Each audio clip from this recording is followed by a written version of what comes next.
আসসালামু আলাইকুম। আশা করি সবাই ভালো আছেন। রাকিব গ্রুপ পক্ষ থেকে আপনাদের সকলকে অসংখ্য ধন্যবাদ। এটা আমার বুনাই জাতীয় আম। তো আমের মুকুল আসছিল ভালোই, আমও ধরছিল। খরার কারণে সবগুলি আম পড়ে গেছে। এইটার পাশে আছে হলো আপনার ব্যানানা জাতের।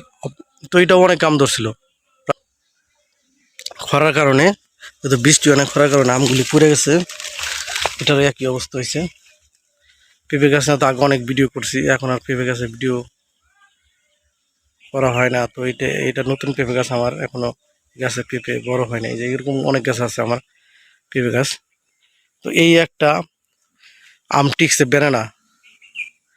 বেনানাগুলি লম্বা হয় সাধারণত, কিন্তু এটা একটু মানে এই আমটাই একটু ছিল, বাঁকা ছিল, ভাবছি এটা টিকবে না।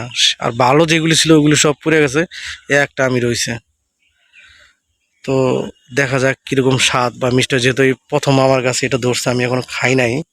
এটা পাকবে, গাছ পাকে তারপরে পারবো বেনানা আম কেমন স্বাদ বা মিষ্টি জানি না। তো এটা আমার বাগানের প্রথম বেনানা গাছের আম।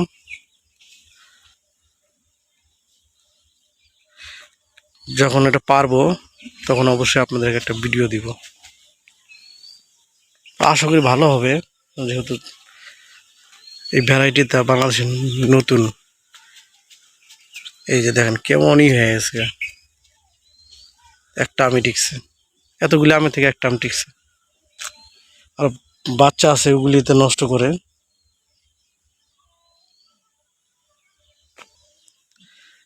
এবছর যেহেতু গাছ ছোট, তো সামনের বছর আল্লাহর রহমতে অনেক ফুল এবং ফল হবে। যেহেতু এবছর খরা ছিল, খরার কারণে ফল টিকে নাই। মানে আল্লাহ পাক ভালো জানে সামনে বছর কী হবে। এই গাছে আমার এখন পর্যন্ত ফল আসে নাই।